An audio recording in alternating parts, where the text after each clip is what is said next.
नमस्कार दोस्तों, स्वागत है आप सभी का concept of reasoning with NK Jha के ऑफिशियल यूट्यूब चैनल से।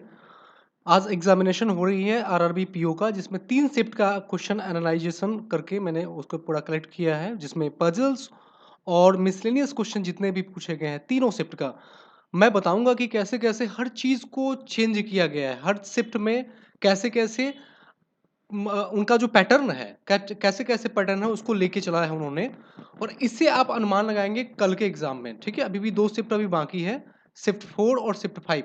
मेरे को टाइम मिलेगा तो मैं शिफ्ट 4 और 5 का भी पूरे कॉम्बिनेशन लेके आऊँगा, लेकिन फिलहाल शिफ्ट 3 तक का, शिफ्ट 1, शिफ्ट 2 और शिफ्ट 3, आप इस क्वेश्चन को अच्छे से देखिए, पैटर्न देखिए, कैसे-कैसे उन्होंने क्वेश्चन को देखा है। मैं पहले पजल्स पूरा तीनों शिफ्ट का एक साथ लेके आया हूँ, फिर उसके बाद मिसलेनियस जितने भी क्वेश्चन पूछे गए हैं पजल्स के अलावा, उसको हम बारी-बारी से देखेंगे, ठीक है?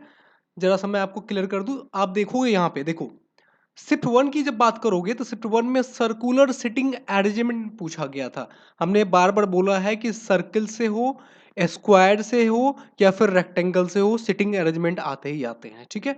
तो इस फर्स्ट शिफ्ट में सर्कुलर सिटिंग अरेंजमेंट इसमें 9 पर्सन था, कुछ लोग उसमें इन और कुछ लोग उसमें आउट फेस कर रहे थे। क्लियर नहीं था कितने लोग आगे-पीछे कर रहे हैं, बस उसमें ये था कि कुछ लोग इन कर रहे हैं, किसमें आउट कर रहे हैं। क्लियरली नहीं दिया गया था, ठीक है? सेकेंड इसमें पजल आए थे। अच्छा, 5-5 क्वेश्चन इसमें पूछे गए थे। ध्यान रखिएगा, 5 puzzles 5 question. Linear seating arrangement में उसने पूछा था नॉर्थ फेसिंग कराते हुए 7 मेंबर को, जिसमें एज दिया गया था, कुछ डिफरेंट एज था। एज मेरे को एग्जैक्ट पता नहीं है, लेकिन डिफरेंट एज था उसमें, ठीक है? देखते चलिएगा, आप अपने प्रिपरेशन को इस हिसाब से तैयार करिए कि आपको आने वाले टाइम में कैसे डील करना है, ठीक है? थर्ड पजल था बॉक्स बेस्ड पजल, जिसमें 10 बॉक्सेस दिया गया था, ऊपर नीचे अरेंज किया गया था वेट के हिसाब से या जैसे भी हो, लेकिन 10 बॉक्सेस का क्वेश्चन था, ठीक है?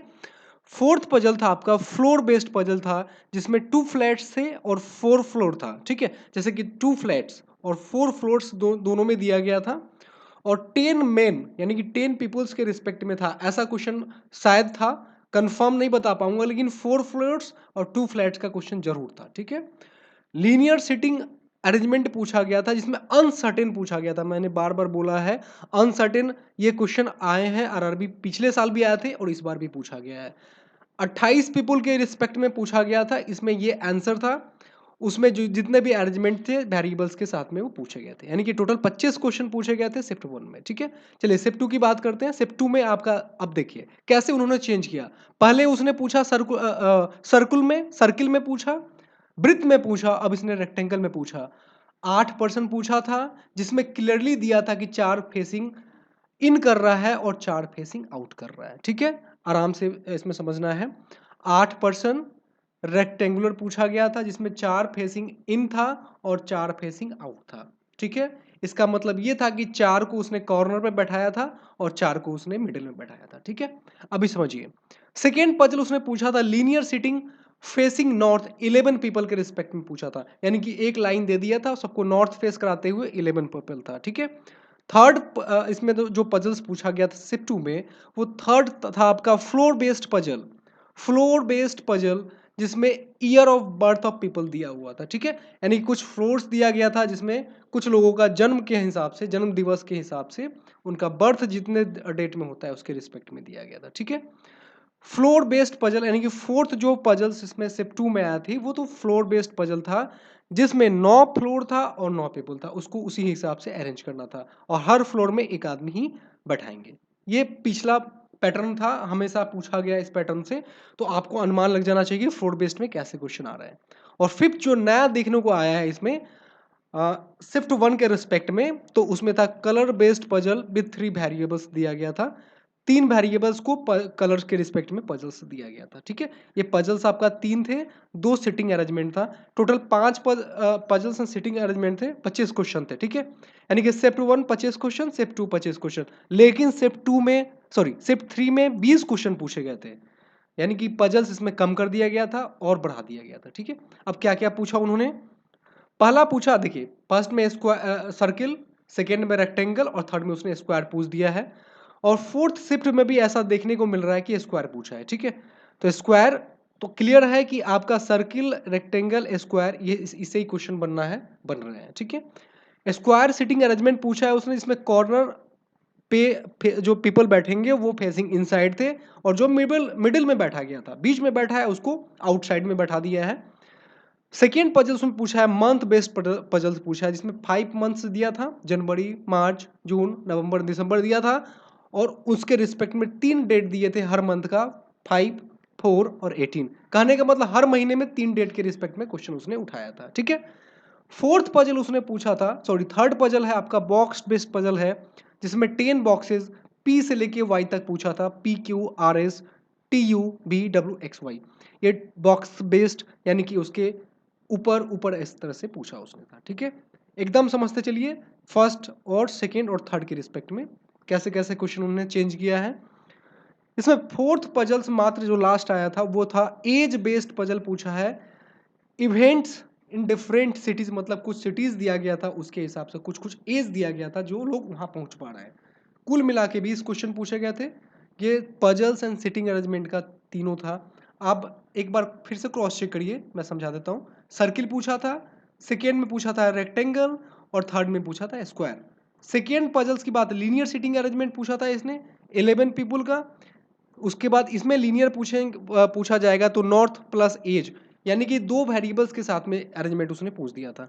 और थर्ड में भी आपका आप देखेंगे तो लीनियर सिटिंग अरेंजमेंट इसमें नहीं देखने को मिला है, लेकिन आपको लीनियर सिटिंग अरेंजमेंट बहुत जरूरी है। ठीक है, तो ये पजल था। मिसलेनियस की बात करें तो मिसलेनियस में आपको एक सेकेंड में जरा सा कैमरा नीचे कर लूं, हाँ अब दिख रहा होगा। ठीक है, मिसलेनियस में देखिए शिफ्ट 1 में डायरेक्शन से पूछा गया था, शिफ्ट 2 शिफ्ट 3 में नहीं पूछा गया था। अल्फाबेट बेस्ड क्वेश्चन शिफ्ट 1 और शिफ्ट 2 और शिफ्ट 3, मतलब इसकी बेटीज रही हैं तीनों शिफ्ट में। नंबर बेस्ड की बात करें जिसमें कोई संख्या देकर उसमें एक क्वेश्चन पूछा गया था इवन ऑड के रिस्पेक्ट में, प्लस या माइनस के रिस्पेक्ट में जो भी था, एक क्वेश्चन पूछा गया था शिफ्ट 1 में। इनइक्वलिटीज आपका हर शिफ्ट में पूछा गया था, याद रखिएगा ये डायरेक्ट इनइक्वलिटीज पूछा गया है, कोडेड बेस्ड नहीं पूछा गया है, डायरेक्ट पूछा गया है। आपके लिए खुशखबरी है, कोडेड बेस्ड नहीं है। कोडिंग डिकोडिंग की बात करें तो चाइनीज कोडिंग का वेटेज दोनों शिफ्ट में रहा है, शिफ्ट 3 और शिफ्ट 1 में। और जो शिफ्ट 2 है उसमें चाइनीज कोडिंग डिकोडिंग नहीं आए थे, सिर्फ 1 क्वेश्चन आपका कोडिंग पूछा गया था। ठीक है, वो पिछला पैटर्न का था। शिफ्ट 1 की बात करें तो मिसलेनियस वर्ड के रिस्पेक्ट में था कि आगे पीछे कितने होते हैं किसी लेटर के रिस्पेक्ट में, असेंडिंग डिसेंडिंग ऑर्डर में, तो इसमें पूछा गया था और शिफ्ट 3 में पूछा गया था। ब्लड रिलेशन की बात करें तो शिफ्ट 2 में सिर्फ पूछा गया था और शिफ्ट 3 में पूछा गया था, शिफ्ट 1 में कहीं नहीं पूछा गया था। सिलोलिज्म भी शिफ्ट 1 में नहीं था, शिफ्ट 2 और शिफ्ट 3 में ही था। तो सिलोलिज्म का वेटेज आने वाले आने वाले टाइम में भी रहेंगे। ध्यान रखिएगा जितने भी 7 से 8 चैप्टर हैं मिसलेनियस का उसको पूरा कंप्लीट करके जाइएगा। इनपुट आउटपुट नहीं पूछे गए हैं, सबसे बड़ी बात है इनपुट आउटपुट नहीं पूछे गए हैं, तो ये ट्रेंड पुराना हो चुका है। इनपुट आउटपुट का वेटेज नहीं होगा, ध्यान रखिएगा। मिस सिलोलिज्म में ओनली ऑफ फ्यू पे क्वेश्चन पूछा गया है, इसमें कुछ नया ट्विस्ट किया गया है। तो आप सिलोलिज्म का इनपुट जो आपका ओनली ऑफ फ्यू का है concept some plus some not, उसको क्लियर करके जाइएगा। तो ये टोटल जो शिफ्ट 1 शिफ्ट 2 एंड शिफ्ट 3 था वो उसके मैंने पूरी बात आपको मैंने बता दी है। ठीक है, तो इसलिए आप लोग घबराइएगा नहीं, अच्छे से एग्जाम दीजिए। और मेरा मानना है कि जब आप कॉन्फिडेंस अच्छे से बना के जाइएगा तो आपका कोई कुछ बिगाड़ नहीं पाएगा, ना ही एग्जामिनर और ना ही आपके आस पड़ोस के लोग। ठीक है, so all the best guys for your upcoming examination. Share this videos to the maximum student, सारे लोगों के पास आप लोग शेयर करिए, कोई भी लोग इसके बीच में नहीं बचना चाहिए, ताकि सारे लोगों को ये एनालाइज पता चल जाए। ठीक है guys, thank you so much for the watching my videos, thank you so much.